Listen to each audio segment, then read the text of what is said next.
Who's a stronger paddler, an outrigger or a dragon boater?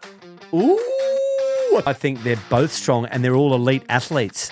But where did the journey begin with you even stepping on a dragon boat? I've been trying to get TV coverage. They said, oh, well, you know, it's not very exciting. It's a bit like watching rowing, you know. Was that because you wanted to get it in the Olympics? And the main thing was to keep to that Hong Kong standard boat, keep to that standard paddle. People see these 4 or 5 boats coming down, not very well paddled, quite slow, and they think that's dragon boating. beers or lemonade? Beers all day, Big Papa. We're going to China. Grant Kenny coming over the back. It's Big Daryl Eastlake coming straight over the back of the waves. Kenny, Leach, So, Hayden, China. Stand by, stay tuned.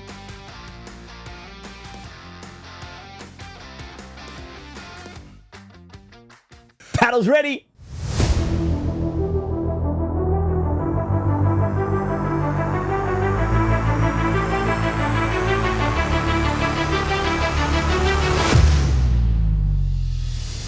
This is Paddles Ready, the global voice of paddle sports. Live commentary, race coverage, athlete stories and expert analysis from across the world of paddling. From dragon boat racing to ocean ski, this is where the competition, the culture and the stories come together. Let's get into it.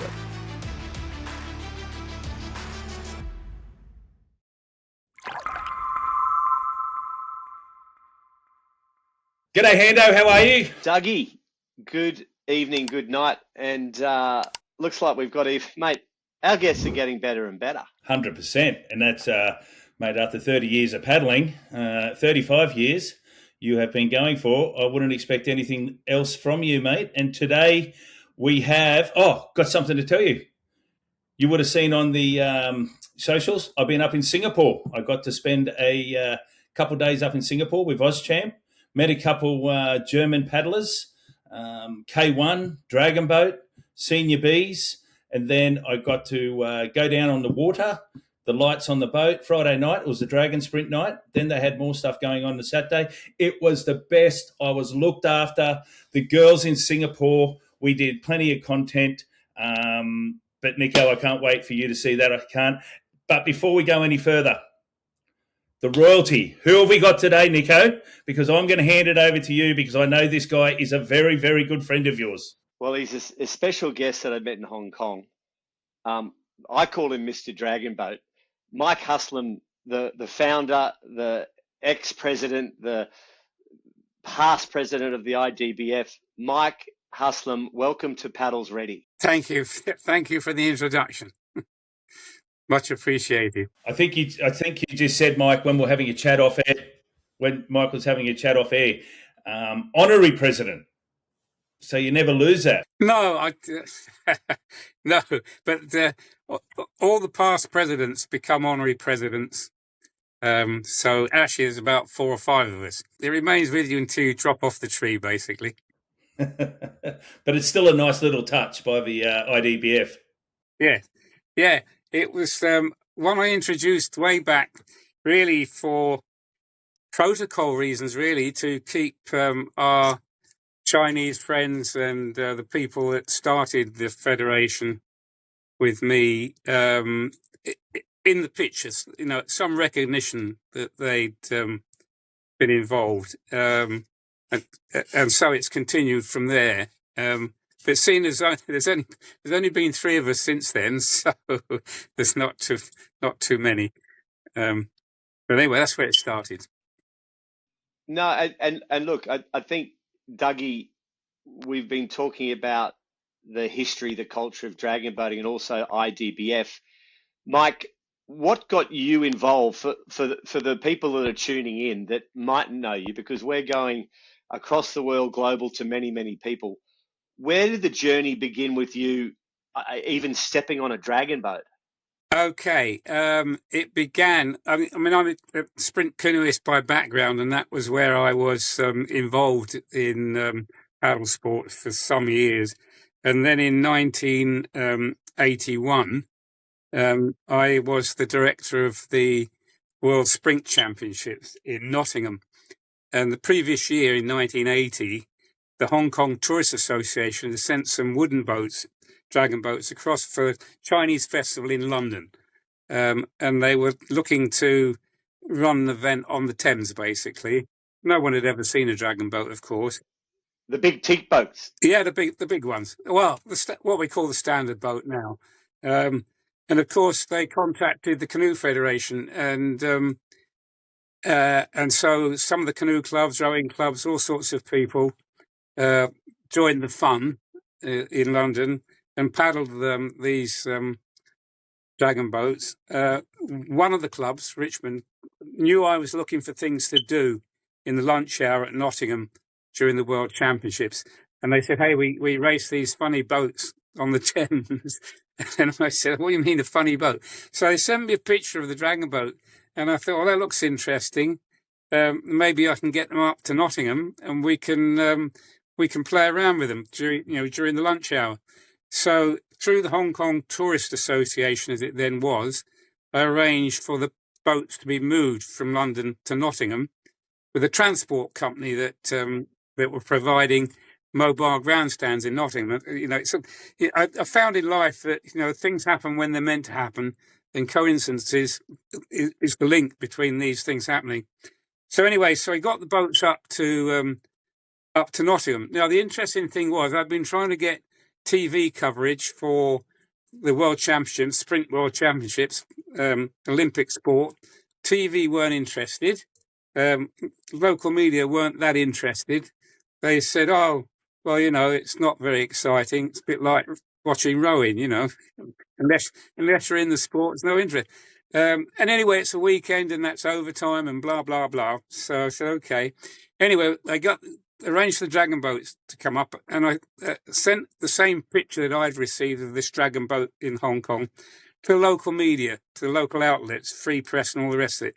The phone started ringing, BBC, ITV.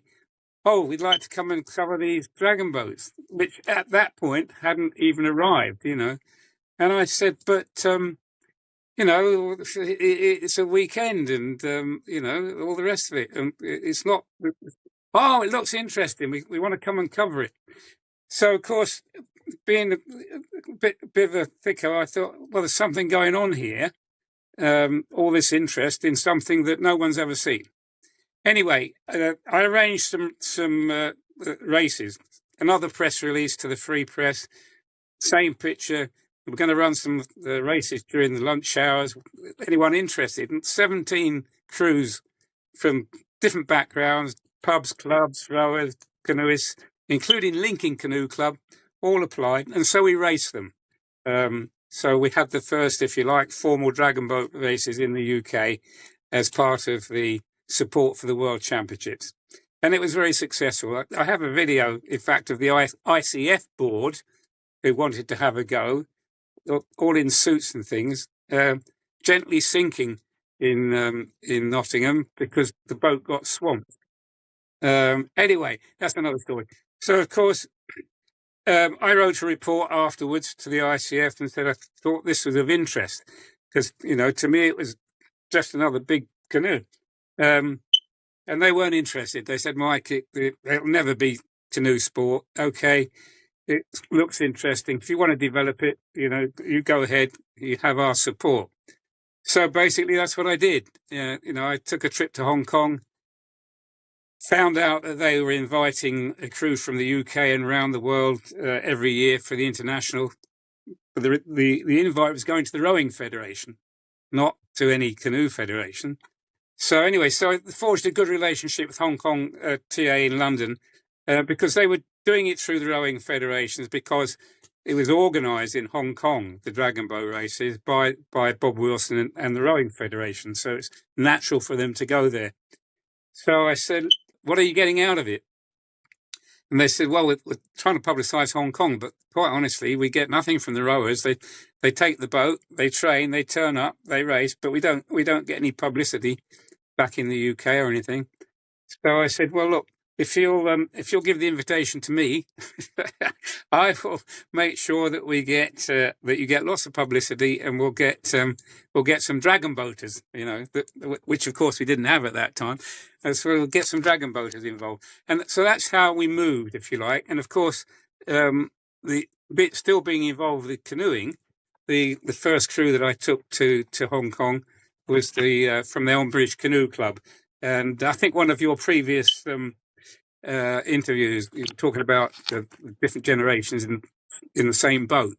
Well, in that boat, the first one that went to Hong Kong, the drummer was the grandson, the helm was the father, and the two of the kids were paddling in the boat, both Olympians as it happened. And I've still got these pictures because the drummer, she was only about 8 or 9, blonde hair, blue eyes. You can imagine the attraction in Hong Kong. The press were all over it. And that really set me on the journey because you go to Hong Kong, as you well know, and it's wall-to-wall spectators, TV coverage, paddlers, the whole atmosphere. I spent 20 years with the ICF trying to promote sprint racing, gone to 3 Olympic Games, absolutely no interest in outside of the sport from the media. And here we are, go to Hong Kong, and it's wall-to-wall publicity. So the first time I went, I sort of got talking to the other teams there, Australia and Canada, and they're all ad hoc crews. No one was a dragon boater in that sense, because there was no sport as such. And I said, look, why don't we get together and form a federation? Because if we don't, someone else might, and we're here already. So let's do it. That was in 87, I think.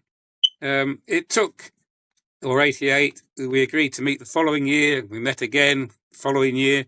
But of course, every time it's different people coming up from the different countries. Chinese, of course, got involved. So it took us from about 88 to 91 before we actually formed the federation, mainly because the Chinese were very concerned, saying, look, you're trying to take our traditional sport away, and that's not what we want. And I said, no, we're trying to build a modern sport alongside your traditional dragon boating, much like Henley, rowing, Wimbledon, tennis. It's not the Olympics, it's not the World Championships. It stands alone and always will. Oh, as Mike, that there when you said stands alone, we just had the Claudio on. You probably saw his podcast, and making a very big statement that dragon boating is its own sport.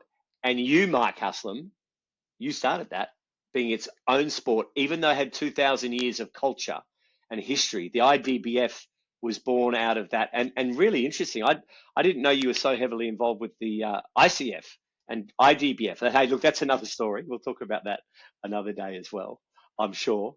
Dougie, you met Mike in, I think, 96.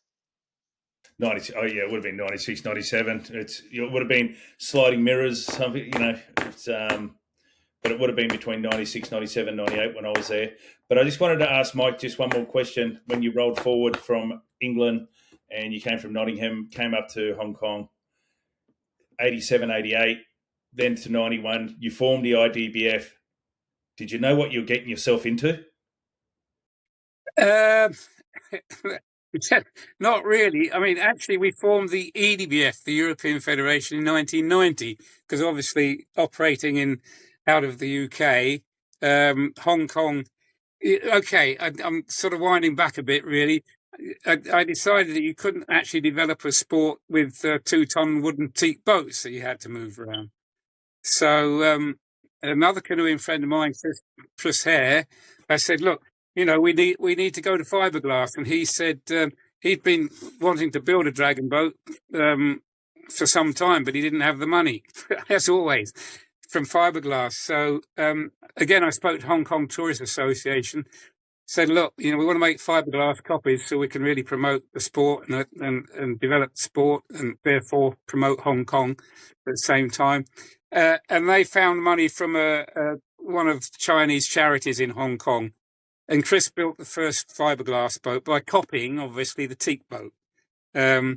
So that moved us into. So this was all happening in Europe. Nothing, obviously, in the Far East. So we developed out of the UK by forming the British Association in '87. But before that, in '85, I had a Dragon Boat Racing Club of Great Britain affiliated to the Canoe Federation. Anyway, so we got fiberglass boats. And once you've got fiberglass boats, of course, you can do things.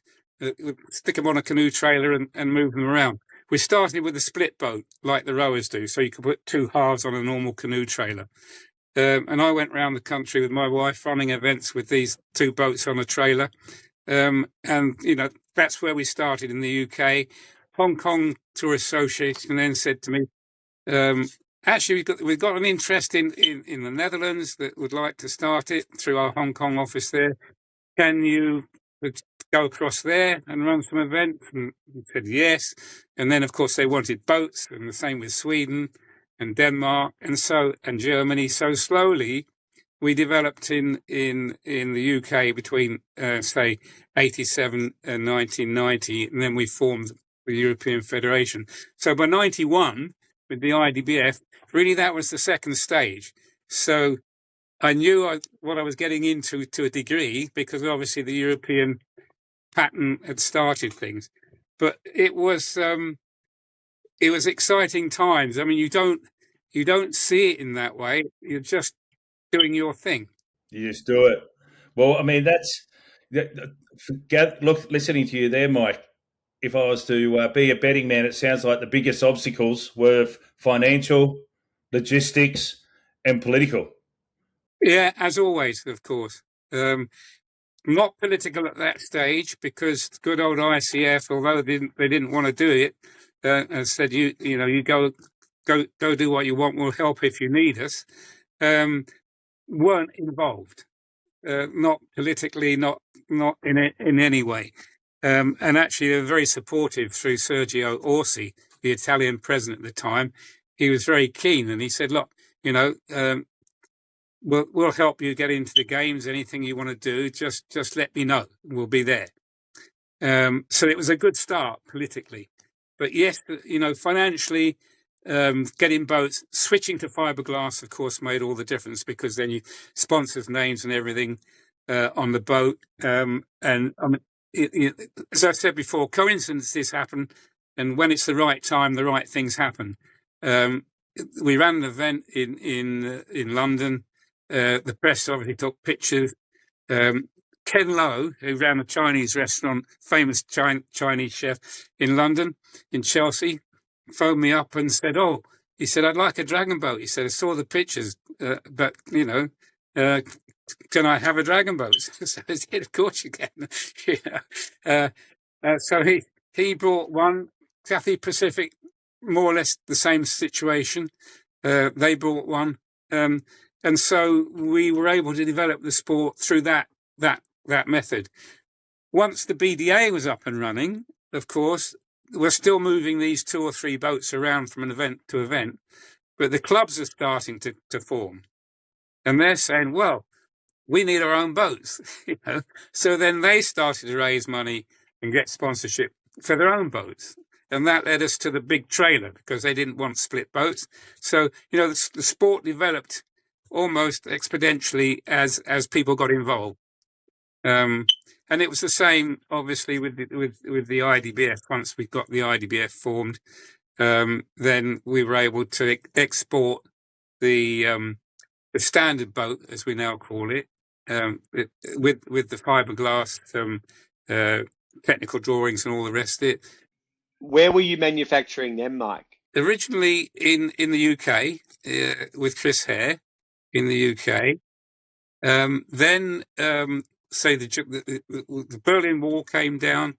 Manfred Russ, who was my vice chairman in Europe at the time, very keen. His family came from what was East Germany, Schwerin, and he was in Hamburg. It's another story. And the night the wall came down, he got in his car. You can imagine. He got in his car, drove to the border. The guards were all standing there. He said, "Okay, guys, it's over. So I'm coming through." They just let him through. he drove to Schwerin, his hometown, which actually is a big centre for canoeing. Saturday morning, found his old house, went to the town hall, demanded the keys to his old house, and said, "I'm back. This is my house. Blah blah blah. It's all over." They gave him the keys. Would you believe? This is very Germanic, of course. They believe authority. Got the keys, went to his house, claimed it back, and one of the first things he wanted to do was to arrange a dragon boat event in Germany, in Schwerin, as to signify the wall coming down and the two East Germany, West Germany coming together. So obviously we ran a championships here. So all these little stories come at the right time for the right reasons. Therefore, Manfred wanted to build boats. BUK, who are East German company, small company based in Schwerin, he said, "Okay, I want to help them as well." So he put the money in for them to build the first boats in Germany, and we sent across one of the UK boats for them to copy, basically, because being Germans, they said, "Oh, we can improve this." So you were making fiberglass boats in Europe, because it's really interesting that what you said there, because still in Hong Kong, even to the 2000s, they were still using the teak boats, and I don't think it was until late, maybe 2011 or 12, that Stanley started with Alson, started the big 24-seater molds. I think they got from BUK possibly, and then obviously there's Champion and Peishing and all of that. Yeah, well, that was all the next stage, of course. Once having established manufacturers in the UK and Europe, the Chinese, of course, did make fiberglass boats, but great big heavy things. They just could have been any dimensions. We standardised onto the Hong Kong boat, the wooden teak boat, because I said, look, we've got to have a standard, and seeing as it all started in Hong Kong, what better than to use the Hong Kong boat? We didn't know that there were all these different designs in China. So we standardized on the Hong Kong boat, same with the paddle. I said, look, we keep the paddle, keep the dragon boat, don't change anything, keep it all standard, then the result is down to the crew, not to the technology that you introduce by changing the shape or the size of the paddle or putting the crank handle in or whatever. Like they do in canoeing, it changes every year. C1s, K1s, you can't tell the difference these days, but it's like sitting on a razor blade or kneeling on a razor blade, because of design changes. So we stopped all that. The Canadians actually wanted to get rid of the drummer because he said he's just wind resistance. I said, no, I don't think so. So we had all these little developments as you go along. But the main thing was to keep to that Hong Kong standard boat, keep to that standard paddle. And as soon as we formed the IDBF, of course, we agreed that. So that enabled us to produce a technical spec for the boat, because the Hong Kong thing was just a small drawing with some basic design measurements on it. So Charles Lee in the UK, myself and Mike Thomas got our heads together, and we, and with the help of the BUK, produced a detailed technical manual so that anybody could take the drawings and reproduce the fiberglass boat. So as manufacturers came in, Champion being one, obviously, PS, Swift, they all bought the technical drawings and the handbook, and built their first plug and then a mold and first boat, and we would go out and check it to make sure it was within spec.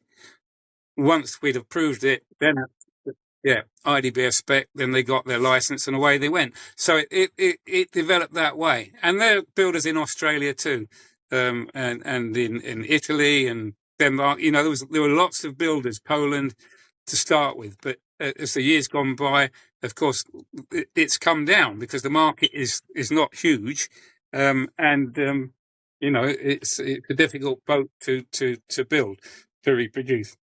So that's how it all started to spread once IDBF was up and running.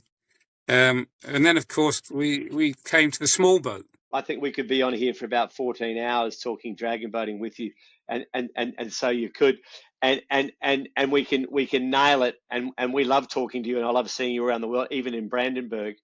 Right on that spec, that 10-man spec boat, was that because you wanted to get it in the Olympics? Yes, and that's the story. Hong Kong, 1997. Second World Championships in Hong Kong. I invited the IOC sports people department to come along and look. Okay, so they rolled up in Hong Kong, watched the races, said to me, "Oh, this is great, colourful, men, women, and all the rest of it, all together, great publicity, all the rest, as you know, Hong Kong is." I said, "Oh, great. So when are we in the Olympics?" And they said,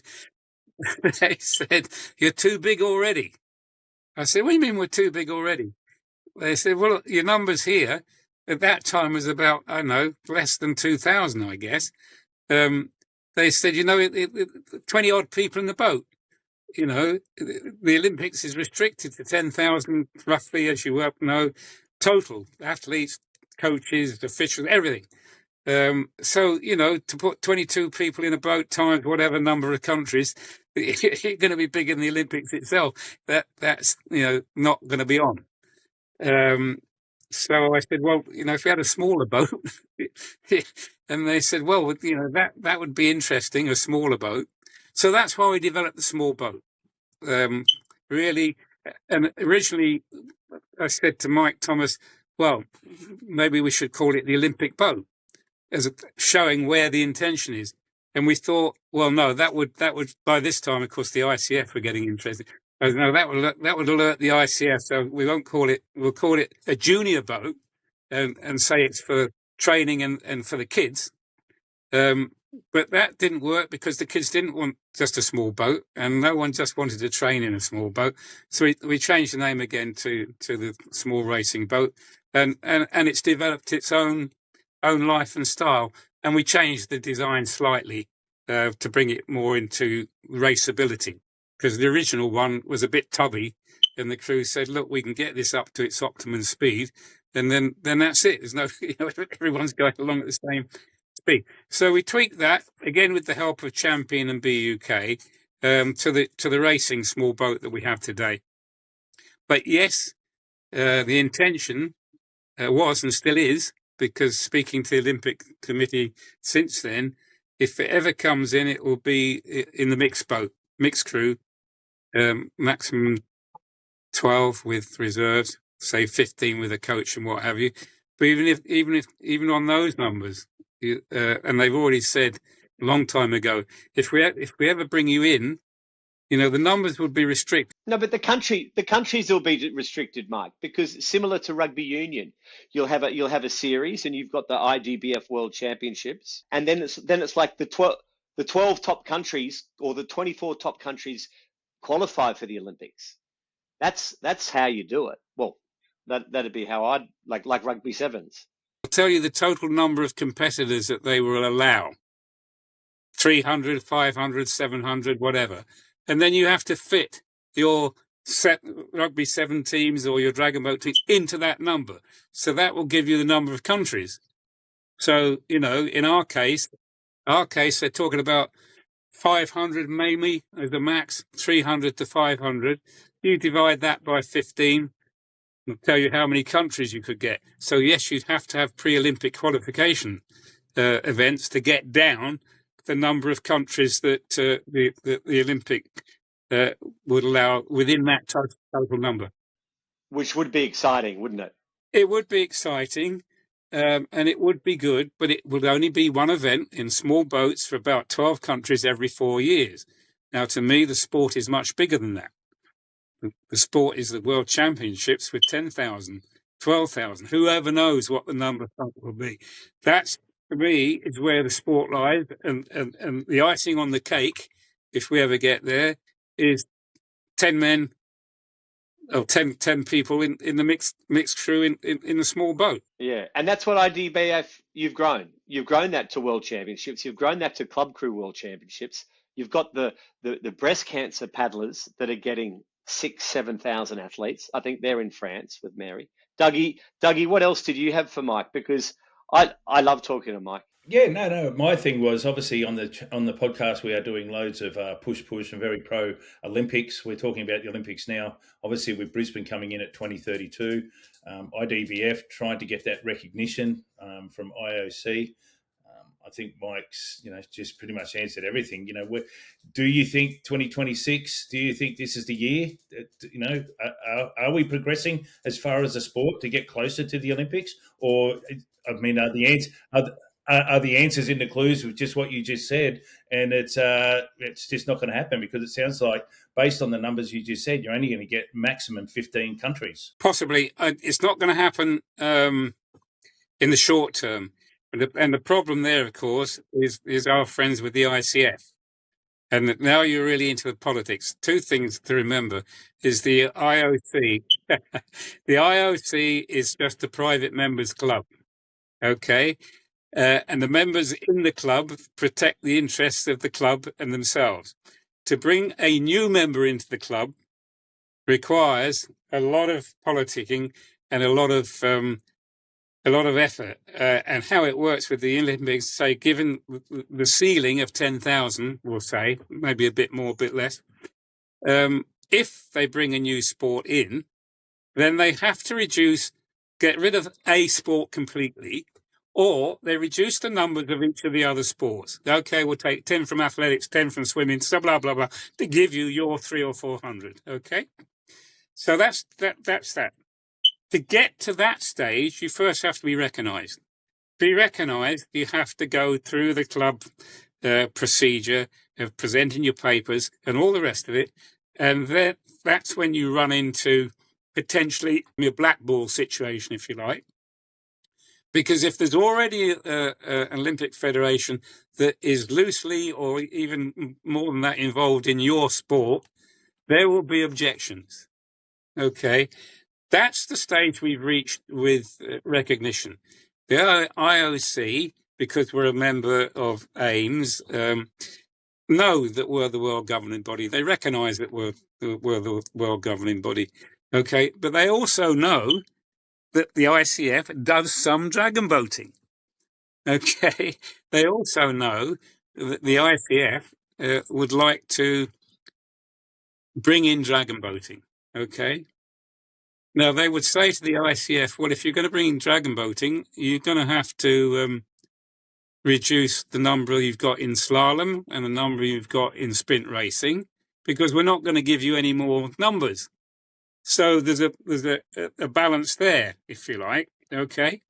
So that's another difficulty. From the IDBS point of view, of course, if we came in, then the reduction in numbers would be across the sports, not just to canoeing. So to come in through the IDBF is the most numerically best way of doing it. But of course, you have to be recognised, and then you have to apply to become an Olympic sport. It's another process. To get recognised, it's taken us over 10 years so far. If we get recognised tomorrow, let's say, then you have to apply to go into the games. And to do that, you then become a member of the non-Olympic sports, but you're recognised. You then have to apply to come into the games. That's a process that can take 8, 10, 15 years, who knows?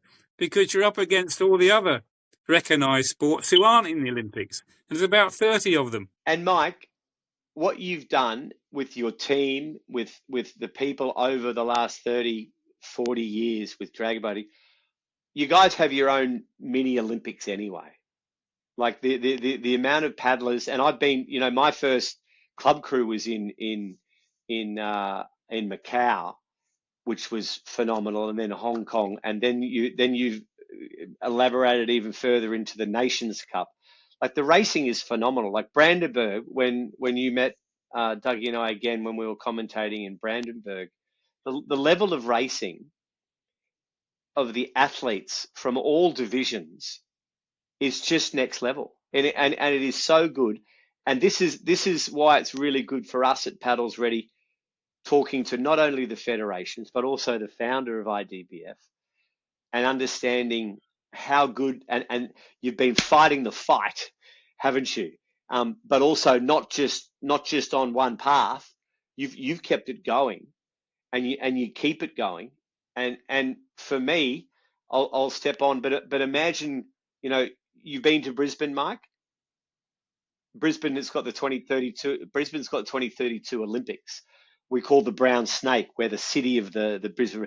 Imagine the boats, 30 boats paddling with the flags down, and here comes America. And then as they go under the Story Bridge, the next country's coming in. It goes into the stadium, and they're walking. So they've been paddling on the river onto the stadium. There's a spectacle, because it's been a exhibition sport. Was it Japan a few times, right? Twice, but I'll talk about that in more detail if you like, because that's the interesting aspect, if you like, of China. Okay, their main objective with dragon boats is to get into the Olympics, one way or the other. Okay, so now let's talk about demonstration sports. There were demonstration sports up until the early 2000s, and then the Olympics got rid of demonstration sports. And then they brought them back in again fairly recently. But had there been demonstration sports in 2008 in Beijing, then dragon boating would have been one of them. But they've moved away from that now, and they do have back. They call demonstration sports, okay, but they're paid for by the organizer committee and all the rest of it, and arranged well in advance, and they may or may not reappear. What they're trying to do with dragon boating is not get them in as a dragon demonstration sport, but the ICF have said to the IOC that the last two games, we'd like to do a little bit of dragon boating because it's one of our disciplines, not part of the games or not a demonstration sport, but we would pay for them during our sprint racing regatta at the end. When there's spare time, we just like to have a demonstration of dragon boating coming down the course, just one race, maybe two, in our new ICF 8-man dragon boat. Okay, they did it in Japan in the 10-man small boat, just one race. They did it in Paris, yeah, because I was there at the time. Again, in a small boat, but the crews were local. One was from, it was a farce, really, to be honest, because people see these 4 or 5 boats coming down, not very well paddled, quite slow, and they think that's dragon boating. So that's what the ICF are continuing to try to do. Okay, so you have to ask yourself, therefore, what isn't, from their point of view, what would the next step be? Okay, and it may well evolve by Brisbane, can't say. And I'm playing devil's advocate, if you like, looking in my crystal ball from a negative side for the IDBF, positive side for the ICF. Okay, they got BS to build an 8-paddler boat. Okay, which they raced in China last year, and they're starting to produce them and sell them. Okay, why an 8-person boat?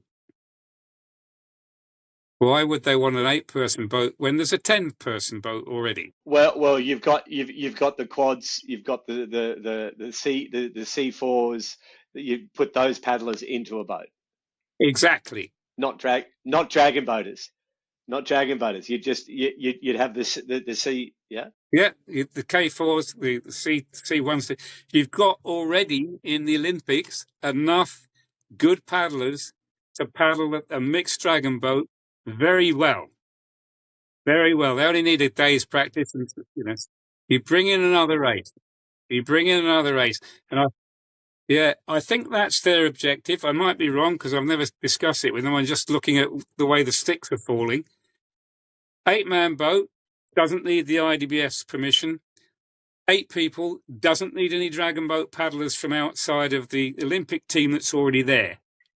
Say to the IOC, okay, we'd like to run just one dragon boat race on the last day of the sprint regattas after everything else is finished.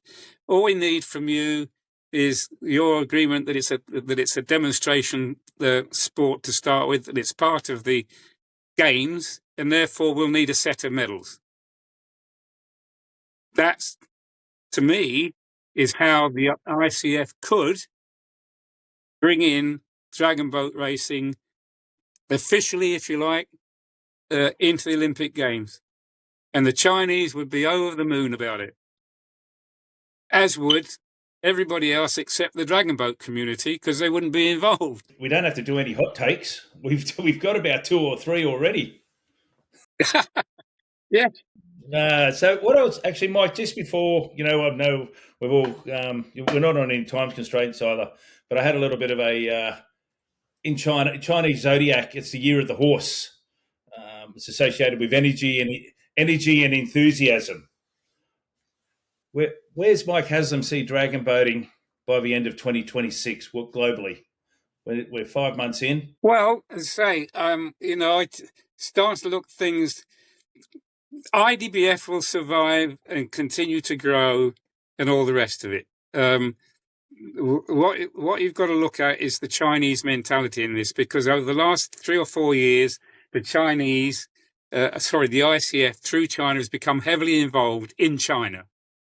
This year, they're running what they call the World Championships, which should really just be called the ICF Dragon Boat Championships, and the ICF Dragon Boat Cup. Okay, 2 events, 2 big events in China. And what's the IDBF got in China this year? 2024 World Cup. 2026, where is it? It's not going to be in China. If it happens, it will be in Macau.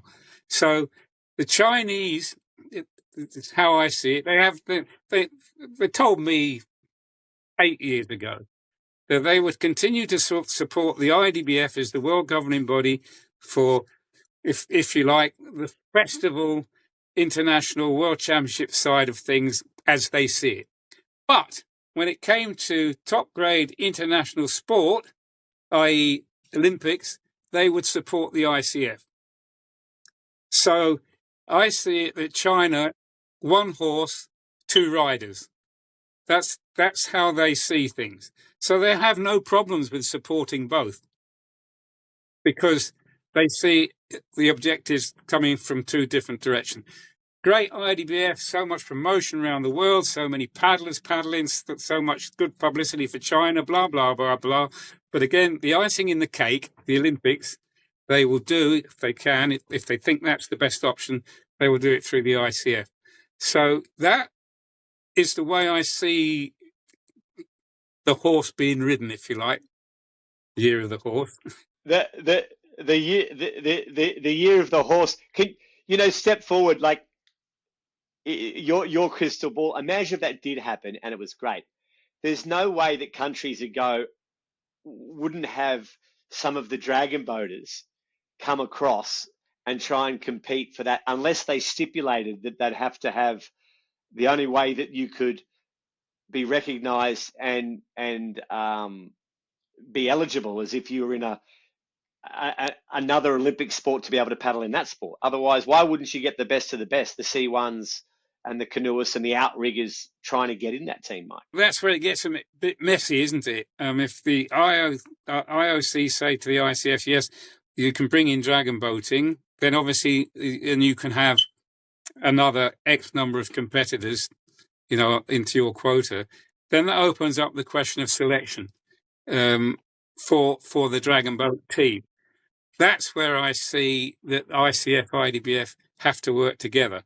And with the demonstration idea they've got, I've already suggested to both ICF president and the IDBF president, the way forward with that is for both federations to agree that dragon boating would come into the demonstration at the Olympic Games under the ICF banner because they're an Olympic federation. But the selection of the paddlers, the officials, the boats would all be IDBF. So it would be the IDBF that would produce the crews. And the IDBF and the ICF between them would pay for those crews to go to the games for that 2 or 3 day period. IOC wouldn't be too concerned about that. It's not costing them any money. It's not costing them any medals.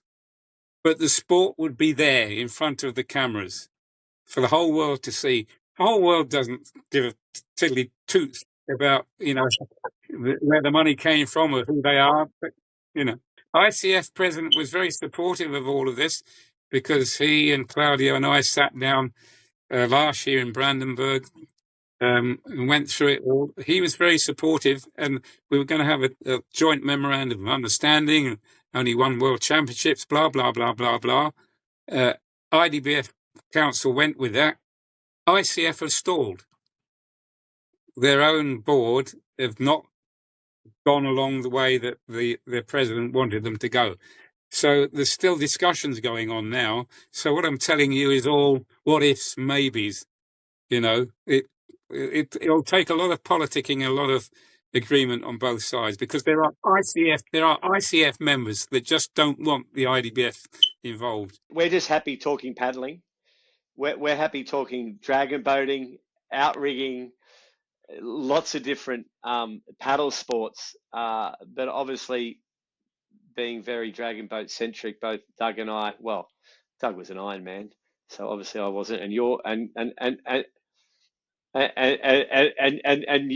were a canoeist, so I was just a mere little dragon boater.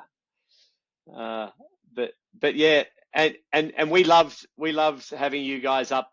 In Italy, you came up and did some interviews. Brandenburg, you did some interviews. Are you going to be in Taiwan? Probably. That's another subject, of course. Politics involved there. There's another story altogether. But yeah, probably. But it's a long way from, dare I say it, it's a long way from civilization, isn't it? The last thing that I want to say, I suppose, is you started in Hong Kong. The IDBF and Claudio, we had a great interview with Claudio and the IDBF, and they've made some amazing announcements recently with China and the Hong Kong China Dragon Boat Association.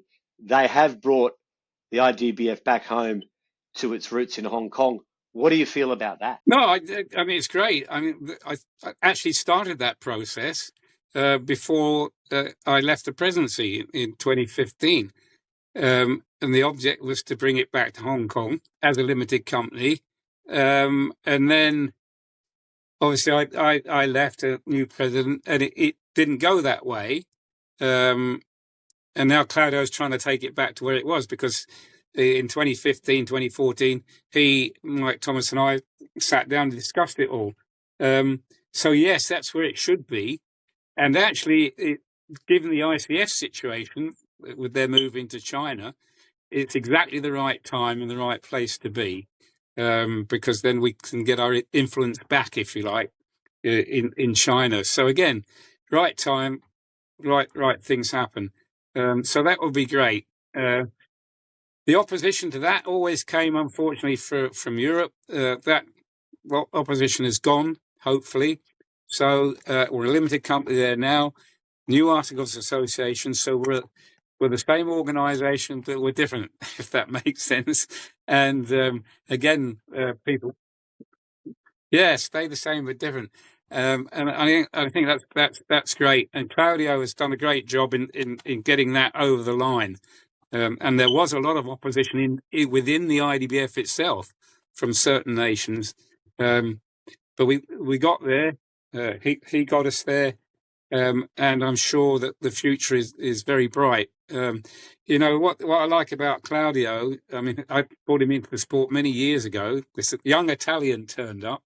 He was also a paddler, so I'd known him as a paddler with the GB paddlers that I was responsible for, Grayson Bourne being one of them. So, there's the background to it is there. And I always thought, here's a guy with so much enthusiasm and all the rest of it, that he'll be good for the sport. But Claudio is Claudio, very Italian, very emotional, and all the rest of it. And so much passion. And that's where he runs into, if you like, the old staid British who don't see things quite so emotionally. But and that's the problem with the sport. You're the same. You Australians, the Canadians, the Americans, the Brits.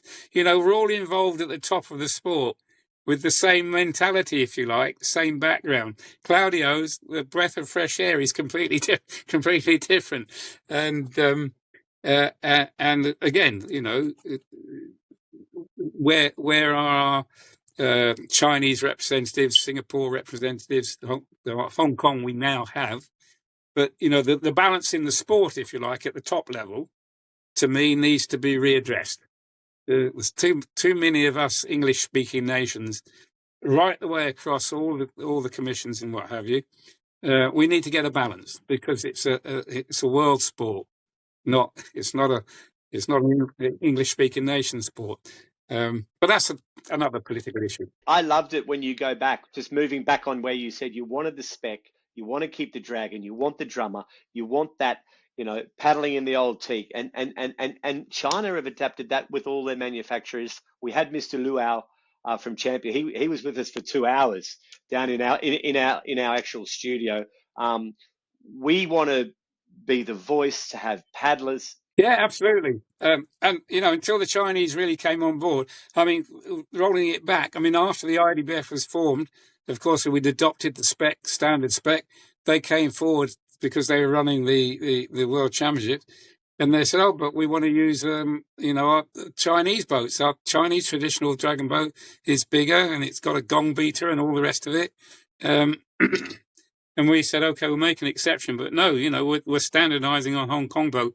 If you want to be part of the sport going forward, then eventually you're going to have to start building the spec boat. So they said, okay, it takes time in China. So I think we gave them maybe 6 or 7 years. And Mr. Lowe was the very first one to come forward. And so once the Chinese have made up their mind about things, then they're great. They go 100% for it. It's getting them to see. And we're seeing it now with the activation of what Dougie and I are doing with Paddles Ready and talking to everyone globally. With Champion going out to all the events, he was down in New Zealand filming, in Australia, just been in France with Mary with the breast cancers, which is phenomenal. We'll be activating it. Obviously, Peishing, you've got the dad and the son taking over now, doing all different other types of manufacturing. But we love talking about paddling. We love talking about dragon boating. And Mike, it was a pleasure for us to have you. You're a very hard man to get a hold of. Mike, I asked all my guests. Mike Haslam's down. Let's go back 10 years. When did you stop paddling physically? Do you still paddle now? When I can. I don't get out, I always had another rule. You can't officiate and paddle at the same time. So I stick. You try being a podcast commentator. You can imagine. My question is, Mike Haslam is down on the waterfront. He has a new paddler come down. They're looking a little bit nervous. They're not sure what to do. They're not sure. What advice after 45 years or 40 years, what advice do you give that new beginner, that new paddler? I think just to relax. They're in a team boat, so they're not on their own. Work with the team, learn to be a team player, and enjoy yourself. It's as simple as that, really, because that to me is the strength of dragon boating. It's so simple to do at the beginning. Anyone can jump in a dragon boat, and in 5 minutes they're an expert. To be good at it is another issue. But to paddle a dragon boat and enjoy yourself and to race and compete, you can do it in 5 minutes. So any young paddler, get in there and enjoy it. And you see it in festival racing. And they're young. You see the boats in China, in the festivals, in the tiny little boats, and then the ice dragons. That's another story. A couple of little stories just to finish off with, if you like, on that. One is talking about nervous paddlers is William and Kate, Prince William and Kate Middleton. Okay, they're dragon boaters, both of them, and have been for some time. And they really got back together again over a dragon boat training program, practice session in London.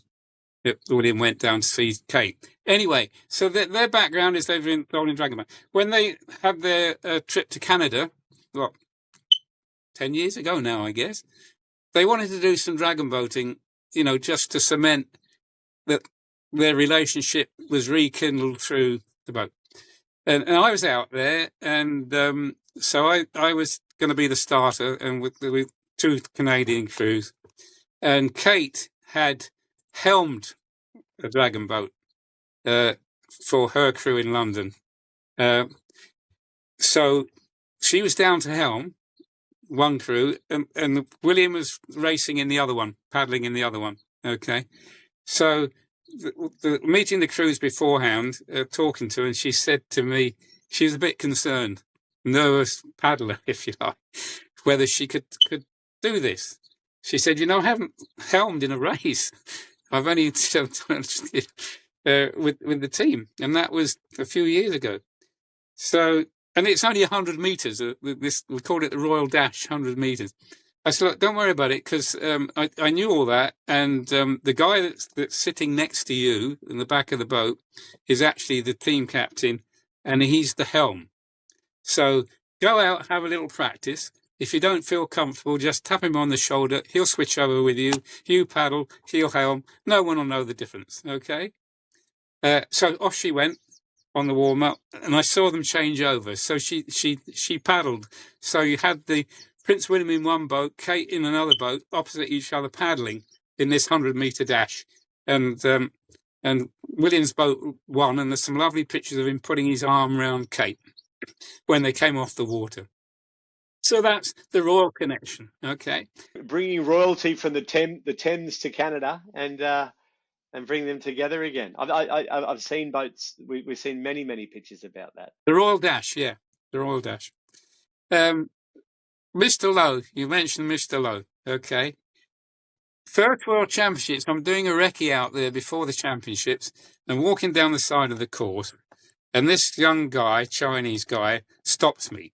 And he's got next to him this plywood dragon boat, which is very nice. And he says, what do you think of my dragon boat?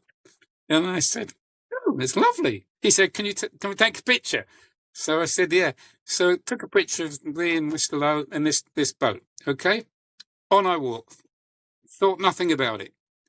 2 years later, I get a text or an email from someone in, I don't know where it was, Singapore or somewhere, saying to me, I see that IDBF has approved a champion plywood dragon boat.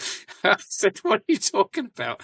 So he sent me a picture of this advert. It's this picture of me with Mr. Lowe. IDBF president approves champions dragon boat. Okay. So, of course, which was true. It was a lovely boat. I said, yeah, it's lovely. He wrote it as if we'd approved his boat. So I phoned him up, and we had a laugh about it, and he said, oh, sorry. So ever since, I've called him Mr. Sorry. So whenever we meet, I say, hello, sorry, and he laughs. So that was my first encounter with Mr. Champion. He's a very good friend of the show, that's for sure. Yes. Well, I think that I reckon we've unwrapped everything that we need to. We definitely need to get Mike on down in the future, later on through the year. But I think it's this has been just an hour of power. Oh my goodness, hour of power, and like we always do, Mike. We'll see if you pick up the paddles ready. Our sign off is like, I'm Hando. I'm Dougie. I'm Mike. And we are. And we're Paddles ready. Paddle ready.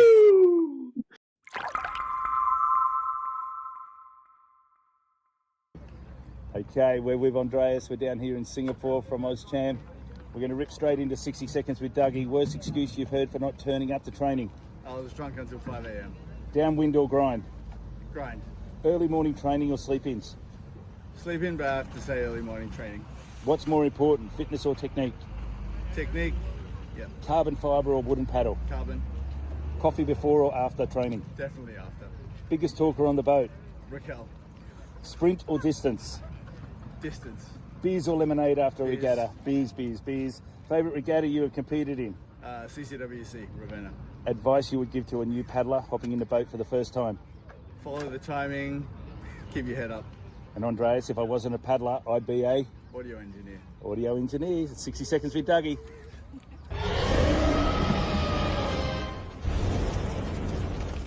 Hey, Hando, it's that time of the day.